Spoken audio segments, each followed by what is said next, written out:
So in this video, we're going to go ahead and create the solution for this registration form. So I have a new file. I'm going to save it. I'm just going to call this registration form.html. Use my nice Sublime shortcut and get our boilerplate going. So when we're faced with a project like this, there's quite a few places that we could start. And the first thing that I'm going to do is add the form tag in. And then I'm also going to add this h1 just up top here. And we'll just put register. So let's go ahead and open our registration form here. I'm going to move it over. Okay, not quite there yet, but at least our h1 is looking good. So let's go back to Sublime, and let's start with the simplest thing, which would be this top level of inputs, the first name and last name.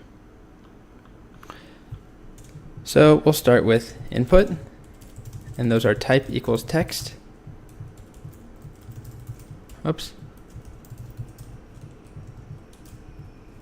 And let's give it a placeholder, which looks like it should be John. Let's do another one. Placeholder is Smith. And then we need to give two labels. So we could use either syntax for labels. I'm going to use the for, and so we'll call this first, and then we'll make sure we give an ID equal to first. And then this label will say first name colon, which will give us that. And then we need to do the exact same thing. Another label for last. This one will say last name colon. And then we need to give this ID equals last. So let's check in, see what we have. So far, so good. There's one small thing that we're missing, which is we haven't given these inputs a name. So I'll just give it the name first and name last. Great. So let's move on to the next chunk here. Oh, we're actually missing one thing, which is the validations. So while we're here, remember that first name and last name are not supposed to be blank. So in order to do that, it's very simple. We just add the required attribute on the inputs, required, and set that to be true.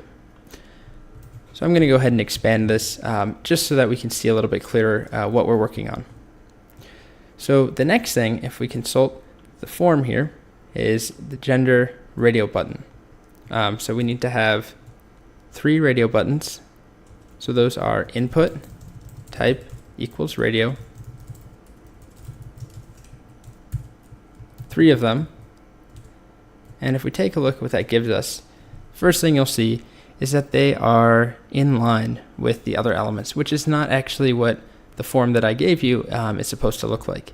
So we have a few options to get things to behave. We can throw them in a paragraph, like this, just to add some spacing. Now we get them on a separate line. I'm just going to use a div here. There you go. You can see a div doesn't quite have the same spacing that a paragraph has. In the CSS video, we'll actually talk about what that spacing is. So now we need to go ahead and add our labels. And before we do that, let's actually give them the same name. So name will be gender here. Just go ahead and I should have used my shortcut here, which is to command click multiple cursors. So we give them name equals gender, and then let's give them each a value. So the first one, the value will be male. Second one will be female. The last one is other. And we refresh. We don't see any of that, of course, because that's just behind the scenes. So what we need to do is add in our labels. So we're going to want 3 labels. First one, we're going to say label for, and we'll just call this male.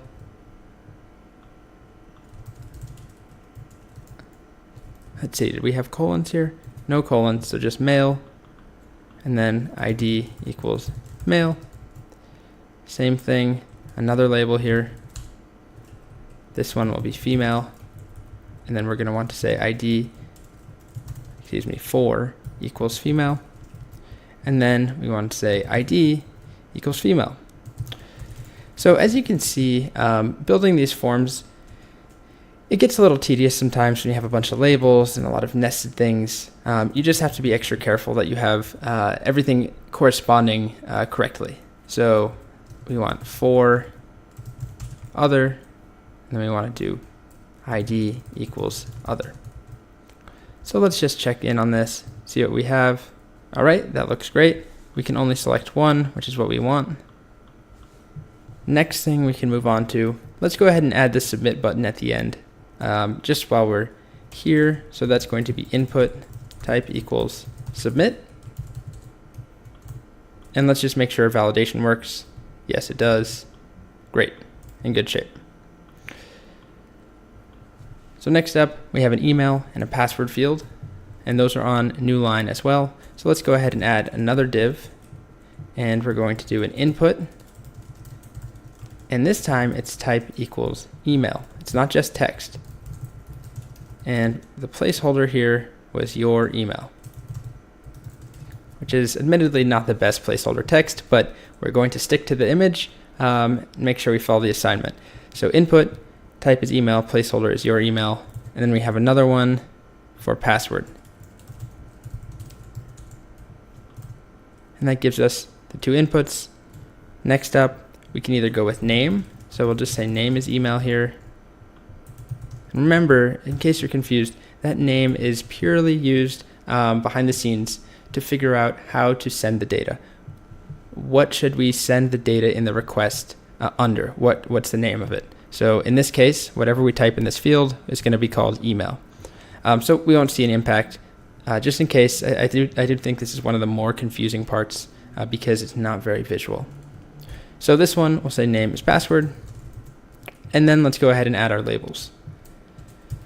So just to mix it up here, I will use the other type of label, which is where we nest the data inside the label itself. So we'll say email colon, rather than the for and ID syntax, they work the same way.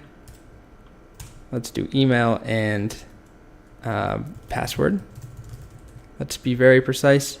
There are colons on both of them. Great. Let's save that. And there is one other thing that we should take a look at. Let's see, our validations are in place. Let's fill this in. No. So one thing that we're missing is we need to require the email. So we need to go to our email and add required. Now we refresh, fill these out, we leave email blank. If we type in a non-valid email, we get this error. Great. So far, everything looks good. We're going to come back to the bonus password validation at the end. Before we get there, let's move on to the birthday select. So 3 drop-down menus. So again, I'm going to add another div. And this time in this div, we're going to add 3 different selects. So 1, 2, 3. Let's start with this first one, which is for month. And let's go ahead and start with the label. There's only one label here for everything. So I'm going to do it like this. Label, and put all 3 selects inside. And this label is going to say birthday.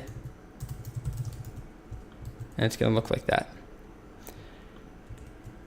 So if we see what we get, we have our 3 inputs, our 3 labels. And all that we need to do is add in the correct data inside. So that's a bunch of options.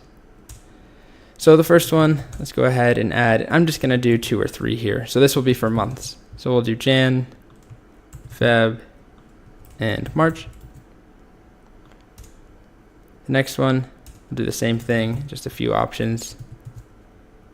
and this will be for day. So we'll start, let's do double digits. So 10, 11, and 12. And the last one will be the year.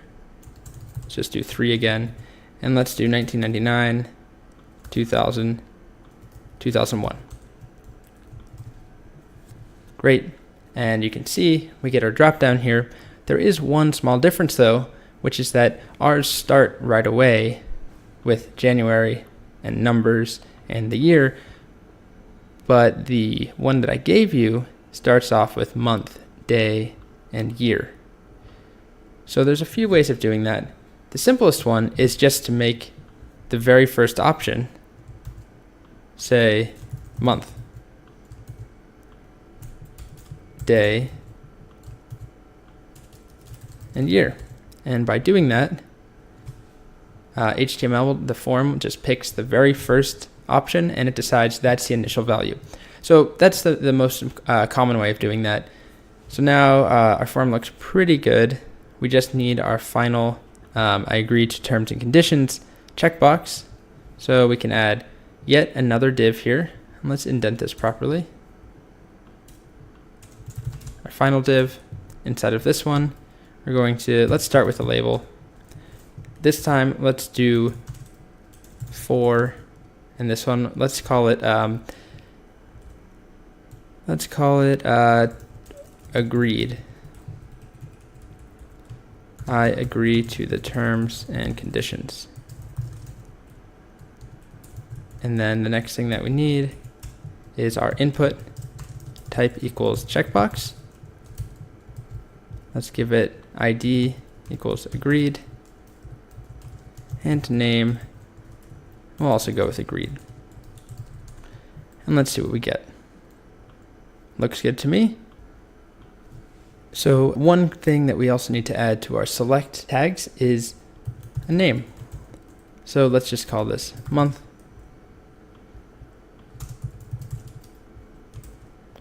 And this one will be day, and this one will be year.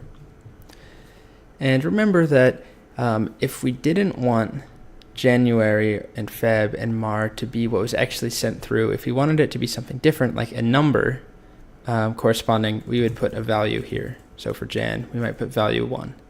In this case, I'm fine with just having Jan there. I didn't specify how it needs to behave. So we come back here. It looks pretty good. Everything looks the same. The last thing we really have to discuss is the actual password validation. So I want to just show you how you could go about finding that. So I'm just going to open up HTML length validation. And let's try that. As you can see, I've actually already been here.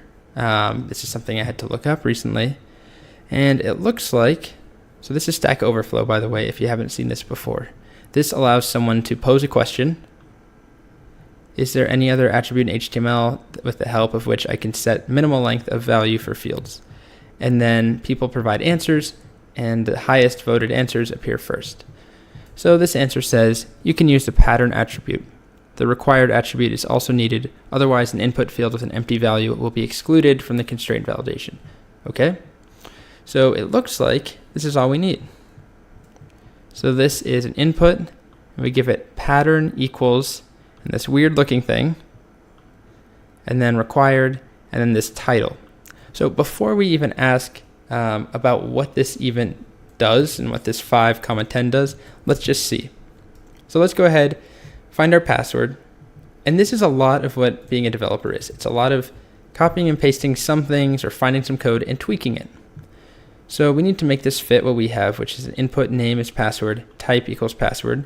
So I'm just going to copy these 3 attributes.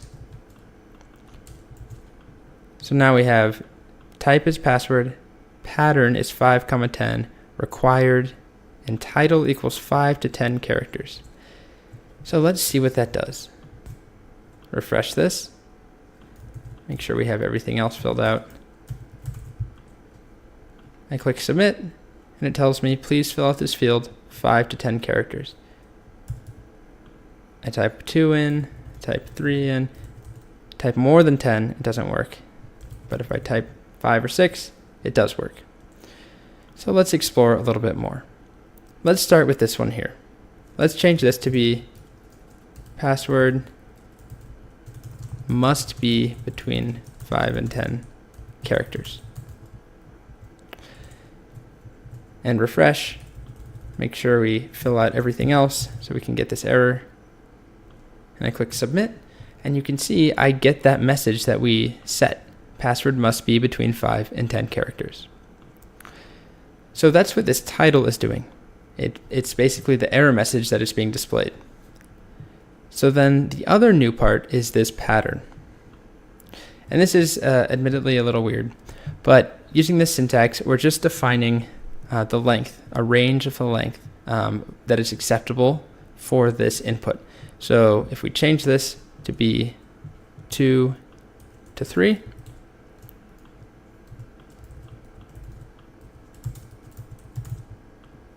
I submit, still not acceptable. 1 is not acceptable, but 2 is acceptable. So this is just defining a range or a pattern that we need to follow.